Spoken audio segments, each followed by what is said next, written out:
Welcome back to $2 Garage, and today we're going to be reviewing a 2014 Focus ST. What makes this one special is it has 317,000 miles and has been my daily driver for the last 4 years.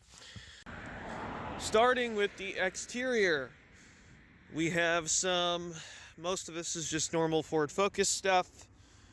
We have rockers that are and a front end that is different. We have the very nice snowflake wheels, and it is an ST1, so we have basic halogen lights, which means they're cheaper to replace. Going into the back, we have once again the lower valence, which is ST exclusive, and it is a hatchback. Let's go look at the engine. Under the hood, we have the typical intake, but we have the 2-liter EcoBoost 4-cylinder. I've done a few things. I got tired of replacing motor mounts, so I have Damon Motorsports solid mounts. I have Damon Motorsports catch can, as it is a direct injected 4-cylinder turbo. And I did some poser deletes. And other than, a couple wear items, I had to replace that tank in Florida 6 months ago. Other than that, it's basically stock. Let's talk about power. It makes about 250 horsepower, about 300 foot-pounds of torque, and weighs somewhere in the neighborhood of 32 to 3,400 pounds. So let's pop the hatch and see what we're looking at. There we see a hatch. It is fairly usable. I know you can fit 2 suitcases back here. And then of course we can put it in van mode because it's a hatchback. Underneath here we have pockets for various tools and a full-size spare, which is nice. You fold this seat up, pop this off, and then you fold it all the way down and you have van mode. I've used this plenty of times to haul all kinds of stuff. Now, there has been some things that have needed to be done. They will be put into 3 categories, and I will throw it up here.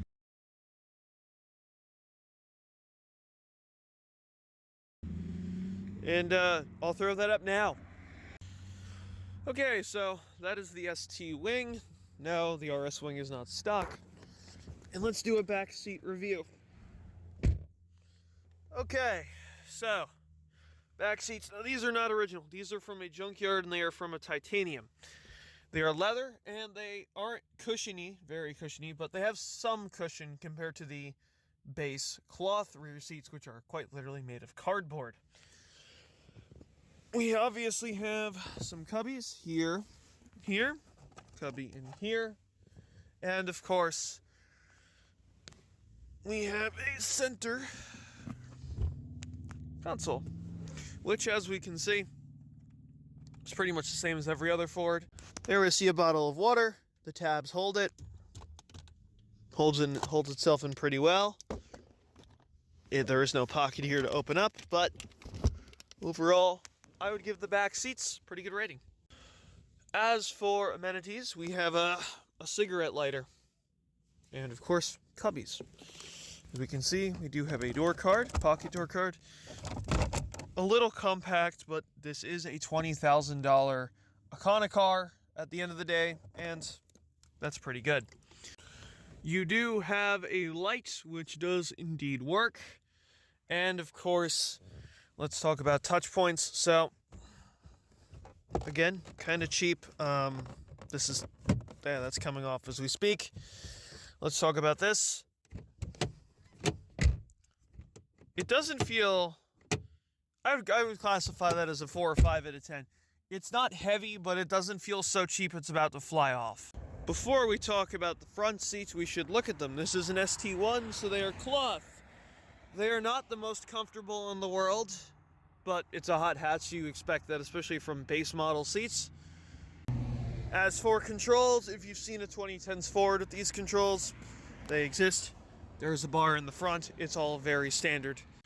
Let's start with the positives of the interior. Like I mentioned in the previous clip, the seats are fairly comfortable. as in they hold you in and don't rock you around. It's not a luxury car, but it could be worse, if that makes sense. And this is nice. That's so nice. As we can see, another highlight is the steering. It's pretty good for E-Pass. It is not replacing hydraulic power steering, but for an E-Pass system, it's good. And being a shorter wheelbase, lighter weight car also helps. And going to our other two, I guess, high points would be here. It's so nice to have 3 dials. I'm sick of all the screens and fancy crap. And this shifter is amazing. It is a long throw, it feels good, and it's just very nice to interact with.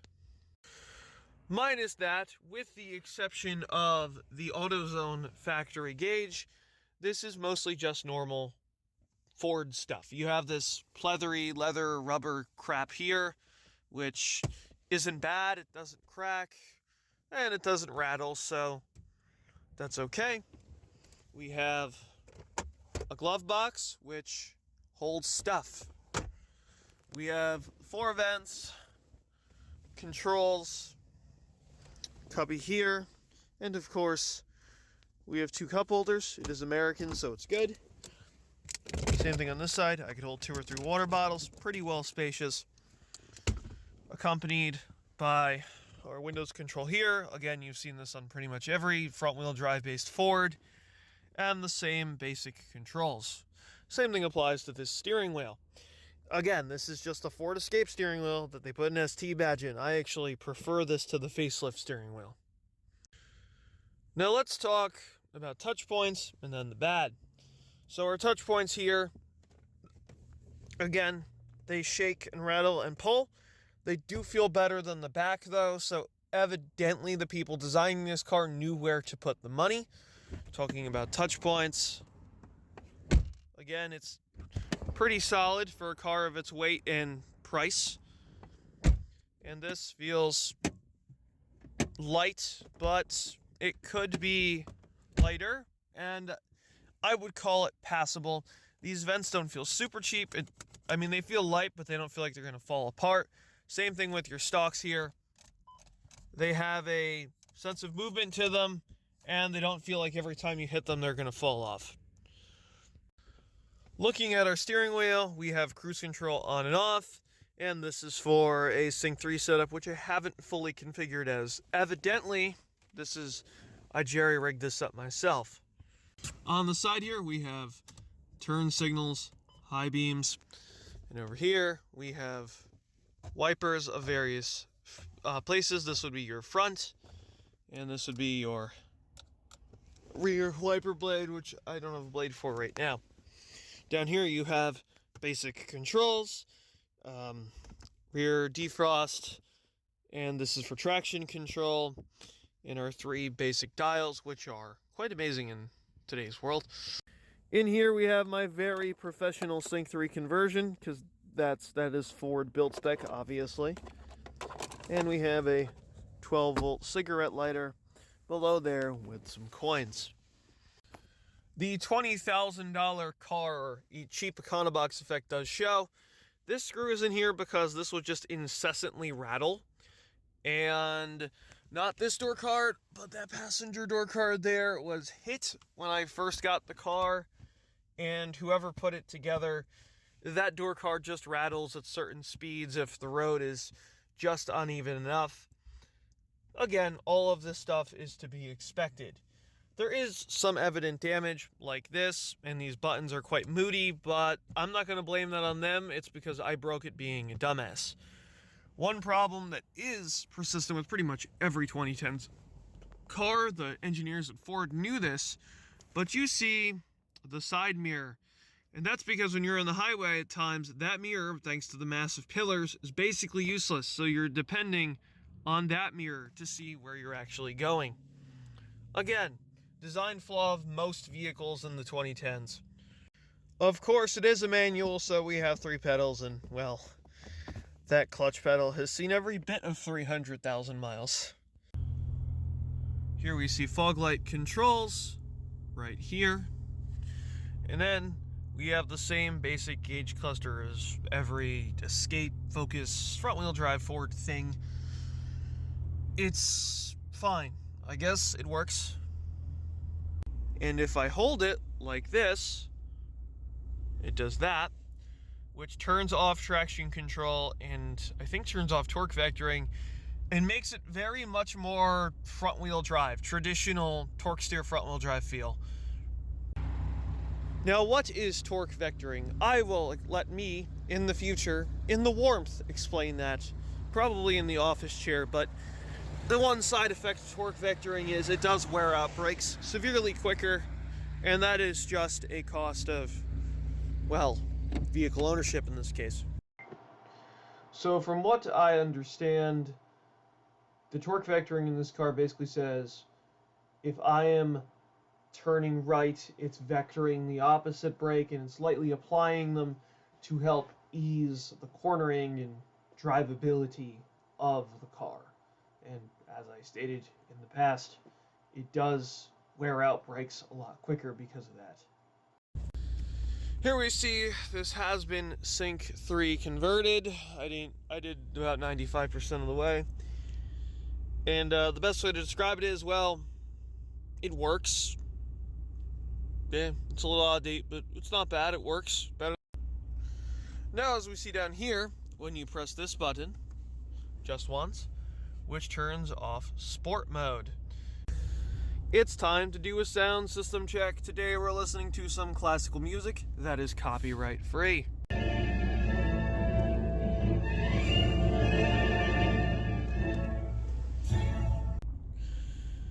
Again, this sound system isn't the best, isn't the worst. I've heard better out of stock systems. But again, this was a $23,000 car that is adjusted for inflation, $31,000 in today's money, and is perfectly fine for what it is. We should probably talk about MPG. So, factory, it's supposed to get somewhere in the range of 24 city, 31 highway, which is fairly accurate. I've gotten it over 30. I've gotten 31 once going downhill, 55 miles an hour, drafting off a pickup truck, drafting off a tractor trailer in 6th gear. So that's not ideal. Realistically, you're going to get about 24 to 28 miles per gallon, which isn't terrible. So what is it like to drive? Let's find out. Okay. To summarize the handling, it's relatively lightweight. Of course, it's E-Pass, so it's not as good as, say, something like hydraulic power steering, but it's pretty good. I'd say it's medium weighted, not too heavy, not too light. And I would say it's definitely usable, pretty good by modern standards. Let's talk about the torque curve. This is obviously turbocharged, and to be clear, the engine experience is basically all turbo. I've driven a manual NA, one of these, an SE, and to be blunt, it felt like it was misfired. It felt like it had lost half the power, which makes sense when you look at the power numbers. Turbo boost starts to kick in right about 2,000 RPM and pulls all the way to 5. It is a very usable torque curve. If you don't like that, you like that natural torque curve, just go buy something NA. You won't like this. That being said, personal preference, I tend to like cars that are very much embracing the personality of what the engine is. Here we go. I'm going to do a mild attempt at a 0 to 60 pull. I obviously can't film because it is a manual.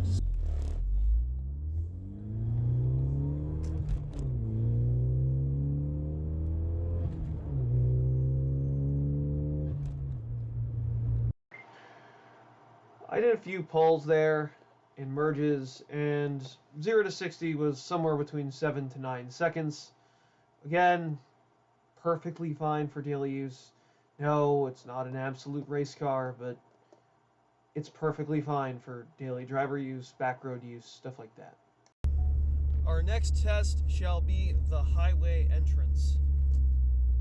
Now, this will be a highway merger, very relevant and very, well, realistic for how the world actually is. Highway pull, here we go. Tried to do it a better way, but what can you do?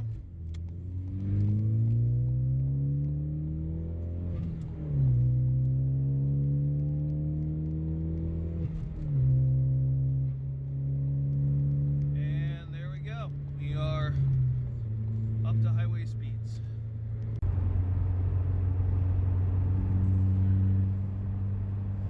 I don't know if you can hear it, but there is a bit of drone at highway speeds. That is because of the Cobb 3-inch exhaust and the high flow cat. It is actually fairly livable compared to the comparable 3-inch exhaust around it, which is the reason I got this exhaust. That is the end of this review. It is not for everyone. If you're looking for a more luxurious hatch, go get a Mark 7 Golf GTI with some options. It's just a nicer vehicle. And the ride quality, again, isn't amazing because it's a hot hatch. It's not like you're riding on cardboard or stilts, but it's not exactly comfortable either. Again, all expected from a hot hatch. But overall, I would recommend this as a first enthusiast car. They're getting quite cheap now, so please don't blow them up in their 17th engine. Anyway, guys, don't forget to leave a like, favorite, and subscribe. This is $2 Garage. Have a nice day.